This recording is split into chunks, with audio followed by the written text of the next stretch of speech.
Aabot sa mahigit 260,000 ang mga Pilipino sa Qatar. Ayon po yan sa Department of Foreign Affairs. Para naman bigyan tayo ng detalye sa kalagayan ng mga kapatid natin sa Qatar, makakausap natin live si Ginoong Daryl Lagos, isa sa mga kababayan nating OFW sa Doha. Daryl, kamusta kayo dyan? Pakikwento mo nga sa amin, ano bang nangyari kagabi? Nasaan ka ba? Malapit ba ang kilalalagyan mo doon sa base militar ng Amerika? Good morning po ma'am from Qatar and good evening dyan sa Philippines. Right now, the situation here po is back to normal. Actually, last night nag-close yung airspace pero kanina pong umaga nag-open din, resuming the flights. And right now, the Doha is about 15 to 17 kilometers away from the American base. Pero kagabi, ano bang may nakita ba kayo? Kasi may mga video na lumabas doon na pinost din ng ating mga kapatid dyan sa Qatar na parang kita ata sa Himpapawid. Ikaw, anong nasaksihan mo at naramdaman mo rin kagabi?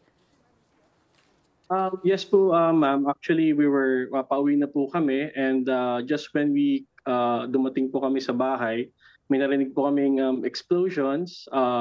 Hindi naman sobrang lakas pero ramdam po yung pagyanig. We were aware of the situation dito sa region, but we couldn't believe na parang hindi pa rin kami makapaniwala na yun na ba yung kinakatakutan namin. And when we heard yung mga parang pagyanig, we went outside, tiningnan po namin na medyo may kislap-kislap sa Himpapawid. That was the Qatari Air Defense System basically intercepting the missiles from Iran. Anong ginawa niyo noon? Meron bang mga bomb shelter din dyan? Or dahil medyo malayo naman kayo, anong sumunod na hakbang niyo dyan?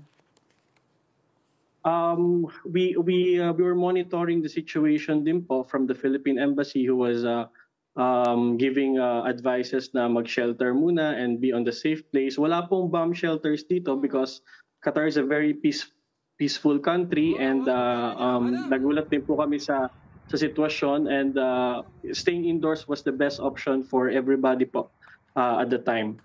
Sa ngayon, sinabi mo nga parang tila balik normal na, no? Pero ikaw ba o yung mga ibang kababayan natin may nagsabi ba sa inyo na gusto nang bumalik dito muna sa Pilipinas o sa tingin nyo ay mas magiging maayos naman na ang sitwasyon dyan?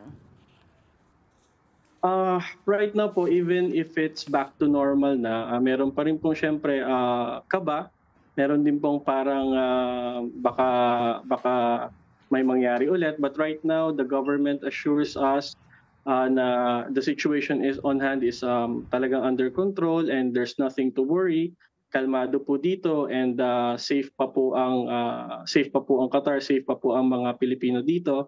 And hopefully po it doesn't escalate any further and we pray for lasting peace po dito sa region. Dahil huli na lang siguro dahil nga pakiramdam mo naman sa ngayon safe dyan, o baka na lang meron kayong iba pang pangangailangan o mensahe naman sa ating gobyerno?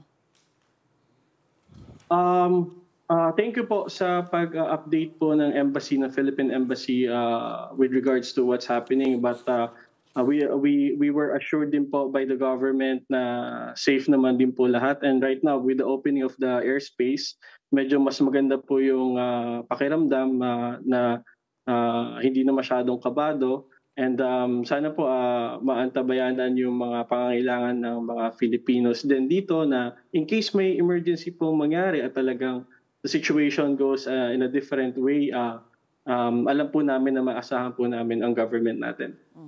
Maraming salamat kay Daryl Lagos, isa po sa mga kapatid nating OFW sa Doha, Qatar. Mag-ingat kayo dyan.